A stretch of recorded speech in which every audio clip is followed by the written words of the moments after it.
Nous allons maintenant nous intéresser à ce que signifie l'affectation lorsqu'on l'emploie avec des tableaux. Pour ceci, il va être nécessaire de revenir un peu sur notre discussion comparant les types de base et les types évolués en Java. Supposons que nous ayons affaire à deux variables a et b. Tantôt dans le cas d'un type de base, par exemple ici a et b sont des entiers, tantôt dans le cas de type évolué, ici nous supposerons que a et b sont des tableaux. Que va signifier d'écrire a égale b dans l'un ou l'autre des cas? Nous imaginons ici par exemple qu'à l'origine b contient 2 et que ici à l'origine b contient une référence vers un tableau. Donc si j'exécute une affectation dans le cas des types de base, je me trouve dans la situation où a contient au final la même valeur que b. Pareil dans ce cas de figure, si j'exécute cette instruction, je vais copier dans A la même valeur que B, c'est-à-dire une référence, vers le même tableau ici en l'occurrence. Pour un type de base, le fait d'avoir réalisé cette affectation n'introduit aucun lien particulier entre A et B. Si par exemple ici je décide après coup de modifier A par une affectation telle que celle-ci, cela n'a évidemment aucune incidence sur B. Un discours différent a lieu pour les tableaux concernant l'objet référencé. Lorsque je réalise ce genre d'affectation, il devient possible de modifier le tableau référencé aussi bien par A que par B. Ce qui veut dire que par exemple ici, si j'écris A de 0 égale à 300, eh bien B de 0 vaudra aussi 300. Donc dans le cas des types de base, il y a une réelle autonomie entre les deux objets. Donc la modification d'un des objets n'a absolument aucune incidence sur l'autre. Par contre, lorsque je réalise une affectation sur des objets comme des tableaux, il existera une dépendance par rapport à l'objet référencé. Le message ici est que contrairement au type de base, réaliser une affectation entre deux variables de type tableau va créer une dépendance entre ces deux objets. Ici, nous partons d'une situation où nous avons à l'origine deux tableaux complètement distincts, autonomes en mémoire. Donc, une première variable A qui contient une référence vers un tableau à 10 cases, et une seconde variable B qui contient une référence vers un second tableau à 10 cases, à l'origine complètement autonome. Donc nous commençons par remplir le tableau A simplement au moyen d'une boucle for, en mettant dans chaque case les mêmes valeurs que les indices. Donc nous aboutissons à cette situation en mémoire. Et nous exécutons notre fameuse affectation de A dans B. Donc par l'affectation, nous allons mettre dans B la même adresse que celle contenue dans A, ce qui voudra dire que désormais B va pointer vers ce tableau. Ce lien est cassé, ces zones en mémoire ne sont plus accessibles. Et ici, si je modifie la troisième entrée du tableau via A, eh bien je vois que la même entrée du tableau accédée via B est également modifiée. On voit donc que l'affectation de deux tableaux au moyen de égal n'a en réalité de sens que si l'on souhaite avoir deux noms différents pour un même tableau, ce qui est relativement rare. Dans le cas le plus général, par l'affectation, on souhaiterait plutôt faire en sorte que chaque case du tableau B soit mise dans les cases correspondantes du tableau A, tout en garantissant que chacun des deux tableaux garde son autonomie. À ce moment-là, il faut procéder plutôt au moyen d'une boucle qui va permettre de copier chacune des cases, des valeurs des cases du premier tableau, dans la case correspondante du second tableau, en étant attentif bien sûr à rester dans les bornes licites. Donc si par exemple nous choisissons comme condition d'arrêt la taille du tableau A, eh bien pour que cette boucle ne provoque pas d'erreur, il va être nécessaire que la taille de B soit au moins égale à celle de A. Autrement, il faudrait formuler la condition d'arrêt de façon un peu différente. Il est maintenant aisé de comprendre que le fait que les tableaux en Java soient manipulés au travers de références a également un impact sur la sémantique de l'opérateur de comparaison égal-égal.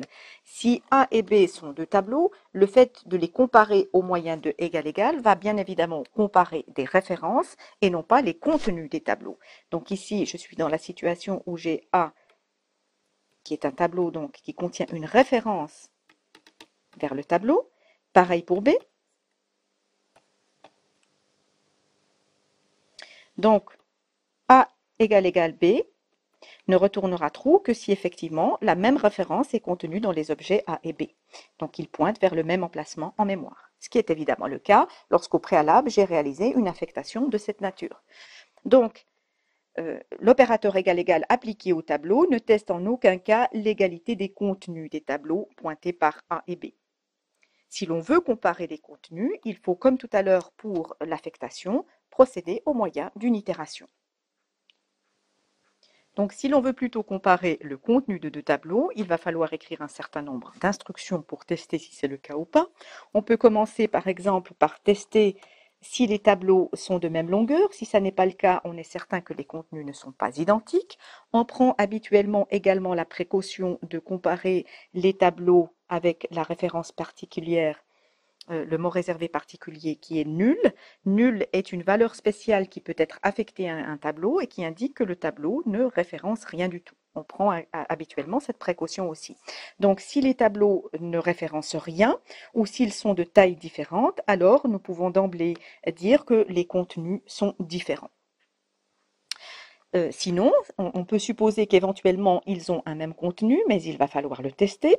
Et donc pour cela, il va falloir parcourir l'intégralité du tableau et tester case à case si les deux contenus sont identiques. Si l'on sort de la boucle en raison de la première condition, ceci veut dire que on a parcouru l'intégralité du tableau et que la condition était toujours vérifiée case à case, et donc on peut affirmer que les contenus sont identiques. Sinon, eh bien, nous sommes dans la situation où les contenus sont différents. Pour terminer cette présentation des tableaux de taille fixe en Java, voici quelques petits exemples de manipulations routinières classiques, comme par exemple l'affichage du contenu d'un tableau ou la saisie du contenu d'un tableau. On suppose ici que l'on a au préalable déclaré une variable tab qui peut contenir un certain nombre de valeurs de type double. On suppose également que plus tard, le programme s'est chargé de remplir le tableau avec des valeurs que l'on estime adéquates, par exemple par des affectations de cette nature, et on s'intéresse à faire afficher le contenu du tableau. Il faut pour cela avoir recours à des itérations, des boucles for, qui vont permettre d'itérer sur l'ensemble des valeurs du tableau pour les afficher une à une. Le type de boucle for à choisir, on a vu qu'il en existait deux, va dépendre en fait de la situation. Est-ce qu'on a besoin d'expliciter les indices ou pas? Alors dans le cas où il n'est pas nécessaire d'expliciter l'indice, on peut recourir à une boucle for de type itération sur un ensemble de valeurs. Nous avons vu que pour ce type de boucle for, il faut déclarer une variable du même type que les éléments du tableau. Cette variable va prendre tour à tour les différents éléments du tableau et on va pouvoir les afficher par cette simple tournure-là. Si l'on a besoin par contre d'expliciter les indices, alors on va avoir recours à une boucle for classique où à ce moment-là, il faut déclarer un indice qui va varier de 0 jusqu'à la longueur du tableau. Nous avons vu que la longueur du tableau s'exprime par cette notation particulière. Sachant que les indices du tableau progressent entre 0 et taille moins 1, il faudra prendre la précaution de s'arrêter juste avant la longueur du tableau. Et bien sûr, il faut faire progresser l'indice au fur et à mesure que l'on avance dans le tableau. Donc à ce moment-là, on peut faire afficher aussi bien l'indice, puisqu'il est explicite, que la valeur qui lui correspond. Second exemple, celui de la saisie des éléments du tableau par une interaction clavier.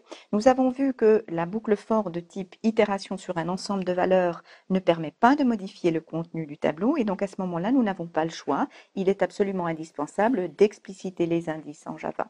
Donc nous aurons recours ici à une boucle for classique, itérant comme tout à l'heure de 0 jusqu'à la longueur du tableau en s'arrêtant un indice juste avant pour éviter le débordement. Et à ce moment-là, nous pouvons saisir chaque valeur du tableau séparément par une saisie clavier classique comme nous avons déjà eu l'occasion de les pratiquer précédemment.